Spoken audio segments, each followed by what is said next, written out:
The vote hasn't closed, but it looks like 8 Democrats have joined Republicans to vote for a temporary reopening of the government for about 2 months, but a bill with no protections to stop the coming healthcare disaster in this country caused by Donald Trump's premium increases, nor any provisions to meaningfully stop Trump's corruption and his illegality.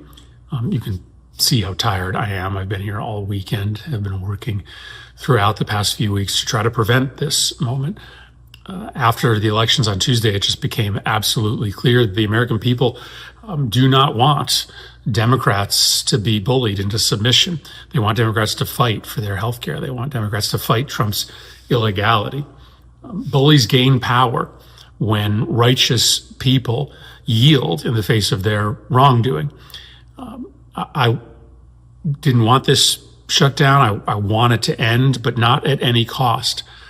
And of course, I wish that there was a path to saving this democracy and saving people's health care that didn't involve pain. This shutdown hurt. It did. But unfortunately, I don't think there is a way to save this country, to save our democracy, without there being some difficult, hard moments along the way.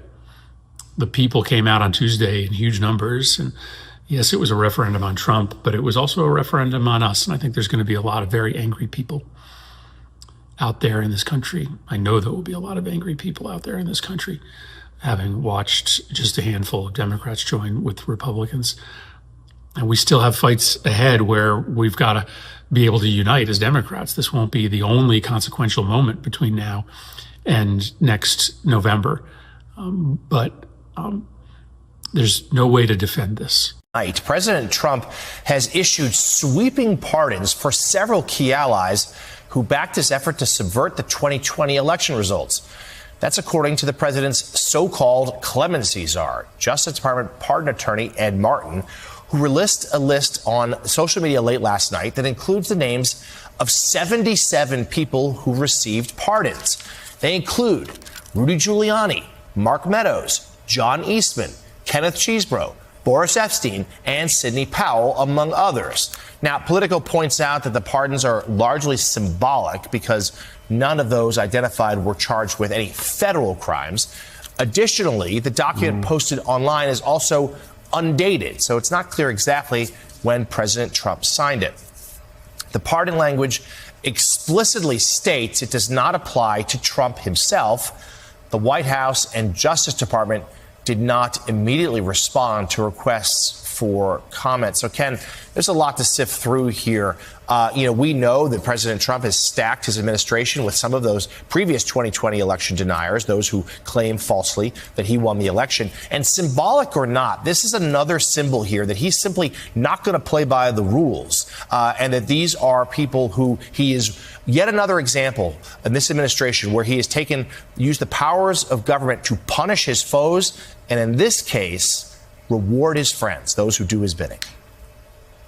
I would say it's a bit more than symbolic, Jonathan, in the sense that some of these people were clearly considered unindicted co-conspirators by Jack Smith in the investigation of the false elector scheme that resulted in the indictment of Donald Trump. And they were certainly at risk of being charged federally. Now, of course, that was never going to happen during this administration, and there's a statute of limitations problem.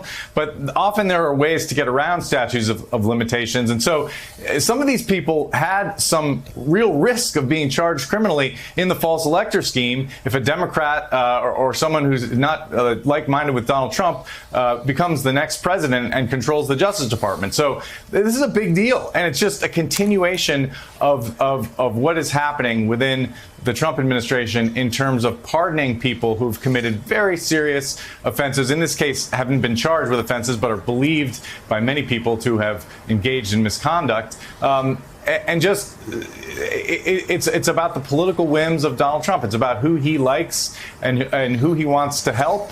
And if you believe a certain way that was in his interests, you're liable for a pardon, whether it's Ghislaine Maxwell or people who engaged in this false elector scheme. Now, the thing to remember is there were state attorneys general investigations into various false elector schemes around the country. It's unclear exactly what's happening with those, but these pardons, of course, would not apply to state charges.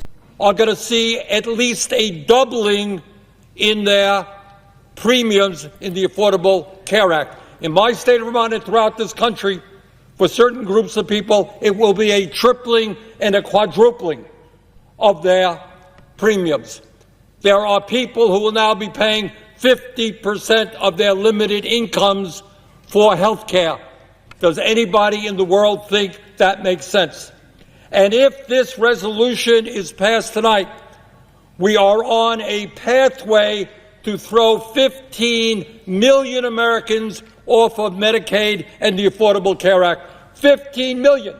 Our job is to create universal health care, guarantee health care to every man, woman, and child, not throw 15 million people off the health care they have, low-income and working-class people.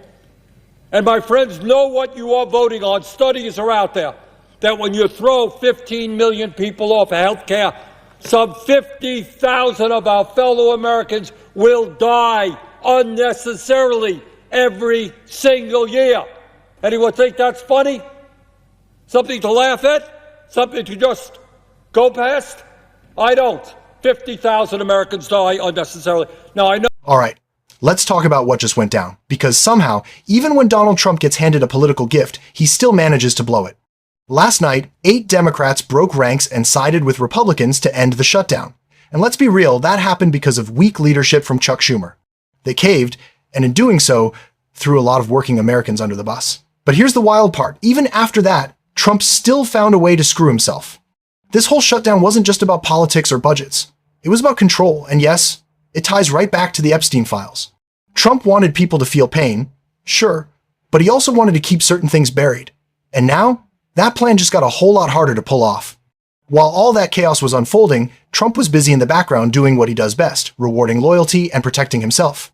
In the middle of the night, he quietly issued a wave of pardons, 77 in total, including Rudy Giuliani, Mark Meadows, Sidney Powell, and John Eastman. Basically, the entire crew behind his 2020 election scheme. Now, technically, none of them are facing federal charges right now, but that's not the point.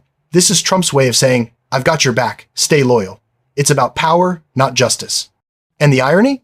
The pardons don't even apply to state charges. So if he thinks this saves him from the Epstein files or from future investigations, he's wrong. Meanwhile, Democrats are standing there trying to call this a win because the messaging was good.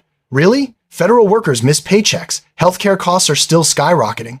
15 million people could lose coverage. 50,000 Americans could die each year because of it. That's not good messaging. That's a failure to fight. Senator Chris Murphy said it best. Bullies gain power when good people surrender. And that's exactly what happened. Democrats blinked, Trump smirked, and everyone else got hurt. So yeah, Trump's presidency keeps spiraling. But here's the scary part. Unless Democrats start standing for something real, this chaos just keeps repeating. People don't need better talking points. They need leadership that actually fights for them, not one that folds when it gets hard. Trump may think he's buried the Epstein story. He may think those pardons will protect him. But history has a funny way of catching up. And when it does, no pardon, no political deal, and no shutdown maneuver is going to save him. Keep paying attention, stay loud, because the moment we stop demanding better, that's when they win.